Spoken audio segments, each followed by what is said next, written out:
The Fish, the Sandflies, and the Chevy Van by Kateb Shunner. We didn't own a boat, couldn't afford one, but what we did have was Paul Wallace's old red Chevrolet van. That van wasn't just transportation, it was a character. It rattled, wheezed, and groaned like it was coughing up its last prayer every time you turned the key. Paul swore by it. "Ain't nothing wrong with her," he'd say, patting the dashboard. "She just got personality." Granny, on the other hand, wasn't so kind. Every time we pulled up somewhere in that van, she'd sigh and say, "Lord, deliver me from this raggedy embarrassment before the neighbors think I married down." Paul never flinched. He'd just grin, tilt his hat, and say, "Woman, this van's got more miles in her than Noah's Ark. Still floating though, ain't it?" And so, in that wheezy red van, the three of us rumbled down to Venice, Louisiana, for a day of fishing. Granny had packed enough food for a church picnic: fried chicken wrapped in foil, biscuits in an old towel, a jar of sweet tea that used to be a pickle jar, and 3 cans of bug spray. Trouble is that the bug spray didn't work. Not a squirt, not a mist, not a puff. Either it expired in 1975 or the sandflies of Venice were born immune. The moment we stepped out, those sandflies came at me like I was the grand opening buffet at a Vegas casino. Paul leaned against the van, calm as a preacher on Sunday morning, spitting sunflower seeds into the dirt. Granny smoothed her skirt, folded her arms, and sat like a queen overseeing her kingdom. Not one bug touched either of them. But me, I was under full-scale attack, slapping my ankles, smacking my arms, twitching like I'd been struck by lightning. "Boy," Granny said, shaking her head, "you look like you're auditioning for Soul Train. Sit down before you scare the fish away." "Granny, they're eating me alive," I yelled, hopping from one foot to the other. She raised one eyebrow. "They ain't even touched me or your paw. Guess you just a dessert special today." Paw chuckled without looking up. "Fish don't like desperate people. Sit still." Now, Granny didn't waste opportunities for zingers. She leaned in with that sly grin and said, Paw, maybe the bugs just know he tender meat. You and me too, season. We taste like old leather." Paw spit another seed and said, "Leather lasts longer." They both cackled like a comedy duo while I flailed and slapped myself into exhaustion. I was ready to crawl back into the van when suddenly, yank, my rod bent down hard, like something from the deep had decided I looked word challenging. And that's when the suspense hit. My foot slipped in the mud. My back hit a tree root. Sand flew everywhere.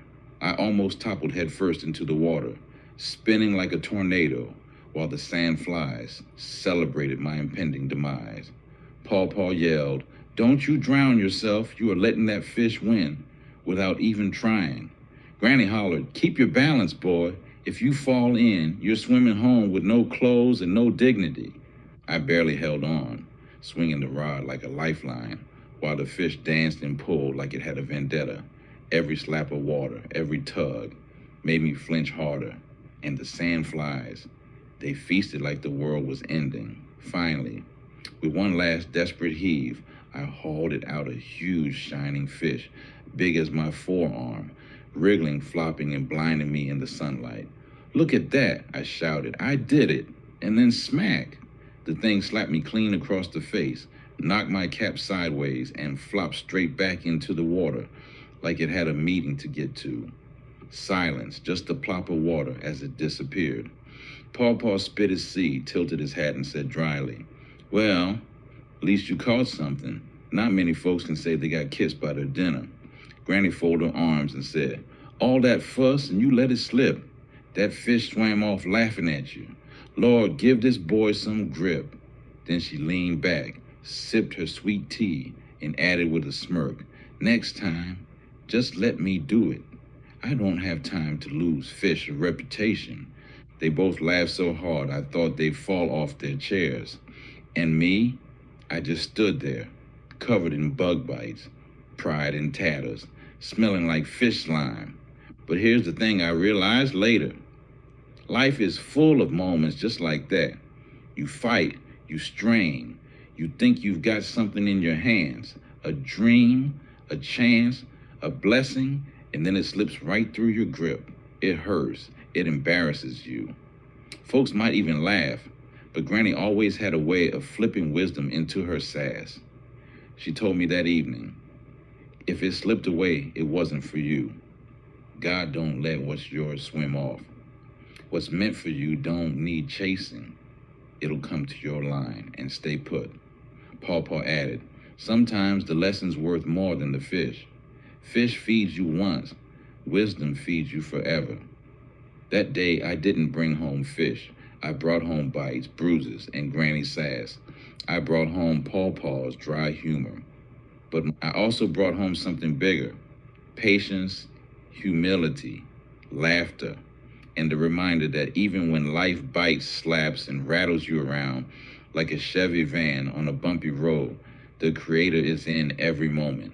He's in the laughter, the struggle, the surprises, and even the sandflies.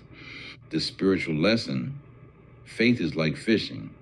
You cast your line, wait with patience, trust in God's timing, and don't panic when things slip away. Some catches are meant for your net, some aren't. But showing up, doing your best, and keeping your heart open, that's where blessings really come from. By the time we drove home, van squeaking like it was laughing with us, I realized I hadn't failed at all. The fish may have gotten away, but God had given me a day full of lessons, love, and laughter far better than any fish could ever provide.